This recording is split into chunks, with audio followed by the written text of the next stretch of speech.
Bismillah ar-Rahman ar-Rahim. Alors on va partir sur un nouveau mot. Ici, ça va être le 11e justement de notre série lire un mot en arabe par jour. Alors la première lettre de ce mot va être le alif. Le alif ici il a une fatha, ça va donner le son a. Alif avec fatha a. Ensuite le lam avec soukoun. Alors on va prononcer cela comme ceci. L. Le L, ces deux lettres-là ensemble, il faut savoir qu'en arabe, elles se mettent devant un mot, devant un nom commun ou un nom propre. Mais ici, L en arabe, ça a une signification spécifique. À quoi ça correspond en français?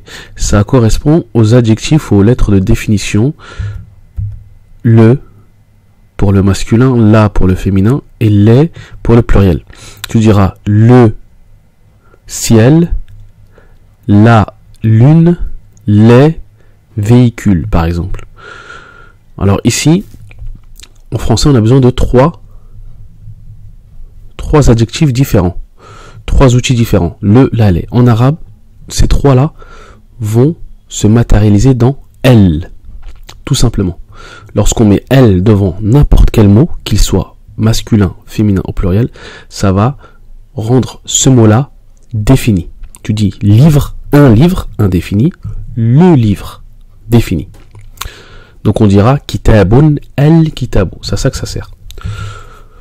Ici, la fatha sur le alif, ce qu'il faut savoir, c'est qu'on la prononce, mais à l'écrit, on l'écrit jamais. Donc, étant donné qu'elle ne s'écrit pas, on enlève. L, ici le soukoun, parfois va se prononcer, parfois ne va pas se prononcer. Alors comment ça se fait?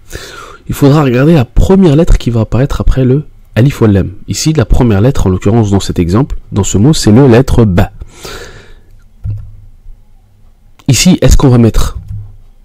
Est-ce que c'est le ba, est-ce que c'est une lettre solaire ou lunaire? C'est ça qu'il faut se poser la question. Si c'est une lettre lunaire, la soukoun va s'écrire sur le lam. Solaire ne va pas s'écrire. Comment on va savoir justement si le ba est solaire ou lunaire? C'est tout simple, en arabe, on connaît déjà les lettres lunaires et les lettres solaires. Elles sont déjà définies. Ici, on a un tableau. Toutes les lettres en bleu sont lunaires.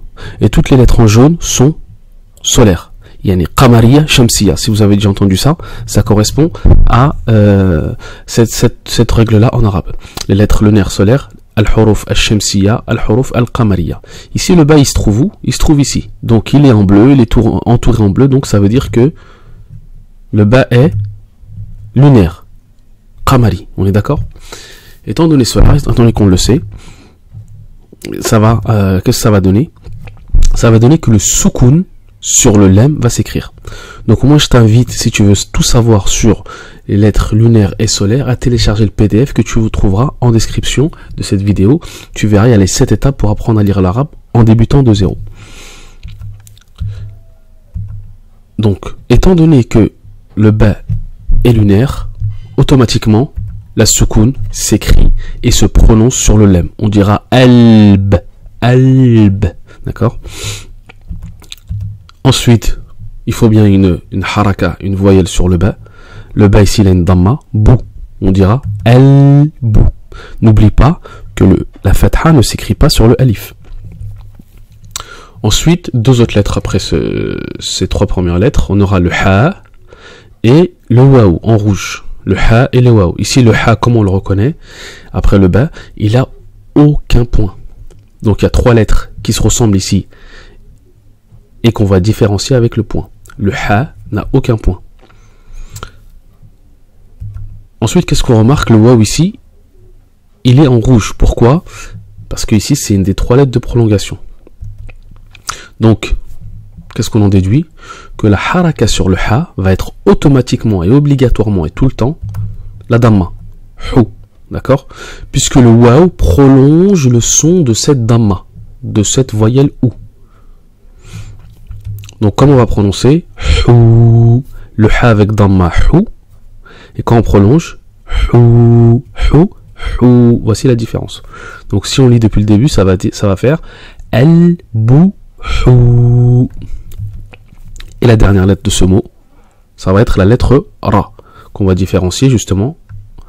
On va la différencier du zay, parce qu'elle n'a pas de point. Le zay a un point au-dessus, et le ra n'en a pas. une haraka sur le ra, justement. Et comment on va lire tout ça? Depuis le début, al-buhura, al-buhura, al-buhura. Donc je t'invite à réécrire ce mot sur une feuille et à le lire plusieurs fois pour t'entraîner. Que signifie ce mot? C'est le pluriel de la mer et l'océan. Donc c'est le pluriel. Bahrun, al-bahru, c'est le singulier, mer ou océan. Et al-buhura, c'est le pluriel, donc les mers ou les océans. Et voilà, on a fini sur cette vidéo. Et sur ce mot, donc je t'invite à t'entraîner et à télécharger le PDF que tu trouveras en description. Bien sûr, il est gratuit. Ça te permettra d'avancer dans ton apprentissage de la lecture en arabe.